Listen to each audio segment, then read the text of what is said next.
avant de plonger dans cette histoire incroyable, pensez à vous abonner à la chaîne et à activer la cloche. Ici, chaque récit a quelque chose à dire, et vous ne voudrez pas en manquer un seul. La salle d'audience était silencieuse, chaque regard fixé sur le juge Harold Whitman, un homme d'une cinquantaine d'années au visage sévère et à la réputation douteuse. Il était connu pour son arrogance, ses décisions partiales et sa tendance à humilier ceux qu'il considérait inférieurs.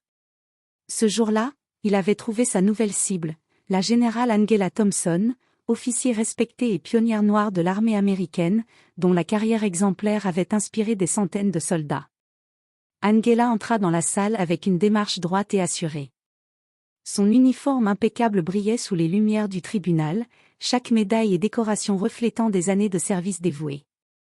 Elle savait pourquoi elle était là, une plainte ridicule, fabriquée par des officiers jaloux de sa réussite, avait été portée contre elle. Mais jamais elle n'aurait imaginé que le juge Whitman, en personne, allait en profiter pour l'humilier devant tous. Dès qu'elle se tint devant le banc du juge, Whitman esquissa un sourire moqueur et claqua ses doigts. « Eh bien, Général Thompson, vous vous croyez au-dessus de tout le monde ?» Sa voix était glaciale, mais teintée de mépris. La salle frémit.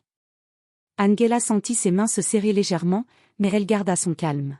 « Votre rang ne vous protégera pas ici, » continua Whitman, se penchant légèrement vers elle. « Ici, vous êtes juste, un simple accusé. Et je vais vous montrer votre place. » Les murmures des spectateurs emplissaient la salle. Des collègues d'Angela détournaient le regard, mal à l'aise face à la cruauté du juge. Mais Angela, malgré le poids de l'humiliation, ne montra aucune émotion. Son regard, déterminé et brûlant d'une colère contenue, transperçait Whitman comme un avertissement silencieux, cette humiliation publique ne resterait pas impunie. Alors qu'elle quittait la salle d'audience, la tension était palpable. Chaque pas qu'elle faisait résonnait comme un défi. Whitman, sûr de sa victoire, ne savait pas que cet acte impulsif venait de déclencher une chaîne d'événements qui mènerait à sa propre chute. Angela savait une chose, la justice pouvait être lente, mais elle finissait toujours par rattraper les corrompus. Et ce jour-là, même humiliée, elle venait de semer la graine d'une revanche qui surprendrait tout le monde.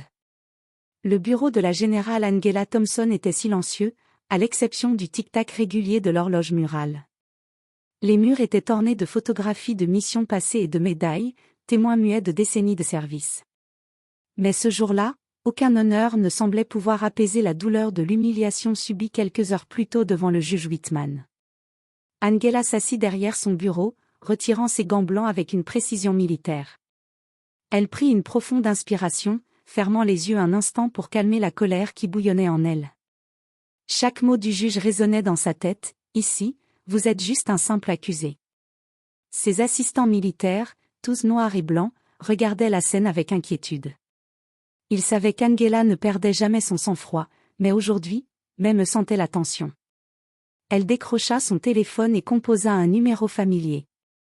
La voix à l'autre bout du fil était ferme mais réconfortante. « Margaret ? C'est Angela. Il faut que l'on parle. » Whitman est allé trop loin. Quelques minutes plus tard, la procureure fédérale Margaret Lewis, ancienne camarade de classe et amie de confiance, se trouvait dans le bureau. Ensemble, elles commencèrent à examiner la situation, emails, témoignages et documents de dossiers passés. Chaque détail était crucial. Whitman n'était pas simplement arrogant, il était corrompu, et son humiliation publique n'était qu'une partie de sa méthode pour intimider et écraser ceux qui osaient lui tenir tête. Angela, toujours calme mais résolue, traça un plan. Elle ne voulait pas de vengeance immédiate et impulsive. Elle voulait exposer Whitman de manière irréfutable. « Si nous faisons cela correctement, » dit-elle à Margaret, « il ne pourra jamais se relever. Et personne n'oubliera jamais ce qu'il a fait aujourd'hui. » Alors que le soleil déclinait derrière les vitres du bureau, Angela sentait une détermination nouvelle l'envahir. Chaque injustice subie était une étincelle pour la bataille qu'elle était prête à mener. Whitman pensait l'avoir brisé ce matin-là, mais il ne savait pas qu'il venait d'allumer un feu qu'il regretterait bientôt. Les jours qui suivirent l'humiliation publique furent marqués par une activité intense mais discrète. La générale Angela Thompson savait qu'agir trop rapidement ou bruyamment serait dangereux. Whitman était puissant, mais il n'était pas invincible. Chaque décision devait être calculée avec précision. Angela et Margaret Lewis, sa confidente et alliée dans le système judiciaire, se plongèrent dans une enquête minutieuse. Elles collectaient des preuves de toutes sortes, emails compromettants, témoignages de fonctionnaires intimidés, documents financiers douteux, et même des enregistrements de conversations où Whitman menaçait ou corrompait d'autres juges. Chaque pièce du puzzle révélait un schéma clair. Whitman n'était pas seulement injuste, il était profondément corrompu. Pendant ce temps, Whitman continuait ses activités comme si rien ne s'était passé, savourant sa supposée victoire. Il organisait des réunions privées avec des collègues et se vantait de son autorité, inconscient que sa chute se préparait à chaque email envoyé et chaque mot prononcé en public. Angela, elle, adoptait une approche différente. Elle travaillait dans le silence, feignant une patience presque froide.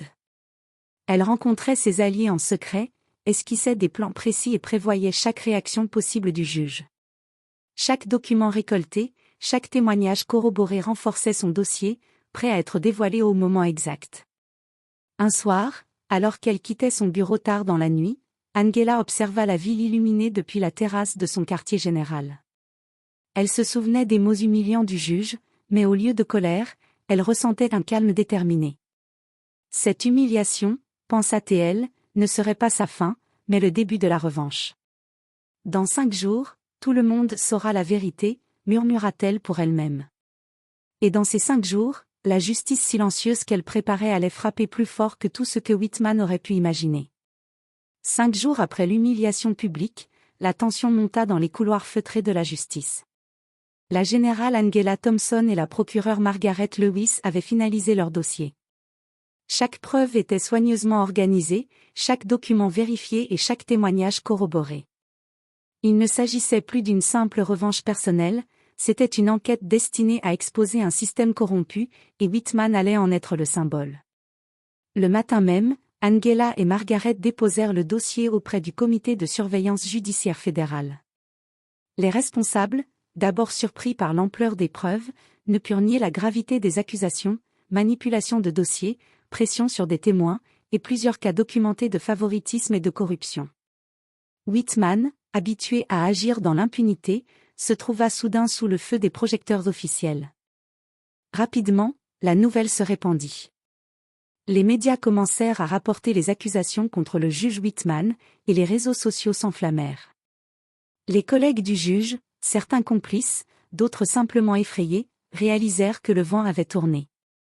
Le même homme qui humiliait Angela en public 5 jours plus tôt était maintenant confronté à sa propre humiliation publique. Whitman tenta de réagir, envoyant des messages pour calmer les tensions et appelant des contacts influents, mais chaque action semblait aggraver sa situation. Angela, quant à elle, restait calme, observant de loin les premières réactions. Chaque sourire de satisfaction qu'elle retenait cachait un triomphe silencieux. La justice, enfin, commençait à se manifester. Cette journée marqua le début d'un effet domino, les alliés de Whitman commencèrent à se désolidariser, les institutions judiciaires firent pression, et les témoins intimidés retrouvèrent le courage de parler. La chute de Whitman n'était plus une simple possibilité, elle devenait inévitable. Le tribunal était bondé ce matin-là. Les médias avaient été invités à couvrir l'audience, et des dizaines de témoins et officiels étaient présents. La générale Angela Thompson entra, son uniforme impeccable et ses médailles brillant sous les lumières, comme un symbole vivant de discipline et de force. Son calme et sa dignité imposaient le respect à tous ceux qui la regardaient. Le juge Harold Whitman, d'ordinaire sûr de lui, affichait pour la première fois un visage tendu. Les preuves accumulées par Angela et Margaret avaient été rendues publiques, et l'opinion publique était désormais de leur côté. Whitman n'avait plus de soutien, plus de crédibilité. Angela prit la parole, avec une voix claire et mesurée. Votre honneur, pendant des années, vous avez utilisé votre position pour intimider et corrompre. Mais la justice n'est pas une question de titre ou de rang. Elle est une question d'intégrité. Aujourd'hui, cette salle vous rappelle cela. Chaque mot résonnait dans la salle. Whitman, incapable de répondre, baissa les yeux. Les témoins et collègues qui avaient été intimidés retrouvèrent le courage de parler. Chaque preuve présentée renforçait l'argument de la générale. Finalement, le comité de surveillance et le tribunal prirent une décision historique. Whitman fut suspendu immédiatement et inculpé pour corruption et abus de pouvoir. La chute de celui qui avait humilié Angela en public 5 jours plus tôt était totale et irréversible. Angela sortit du tribunal sous les regards admiratifs de tous. La colère qui l'avait animée quelques jours auparavant avait été transformée en triomphe silencieux. Elle avait non seulement obtenu justice pour elle-même, mais elle avait aussi démontré que l'intégrité et la force de caractère pouvaient renverser même les figures les plus corrompues. Alors qu'elle montait dans sa voiture, un journaliste lui demanda : « Général Thompson, comment vous sentez-vous après tout cela ?» Angela sourit, avec cette force tranquille qui inspirait respect et admiration. La justice a parlé. Et personne ne peut plus ignorer que l'intégrité finit toujours par triompher. Et ainsi, l'humiliation publique infligée par Whitman devint sa propre chute. 5 jours plus tard, le monde entier voyait la vérité, et la générale noire, symbole de courage et de dignité, avait prouvé que la justice pouvait rattraper même les plus arrogants.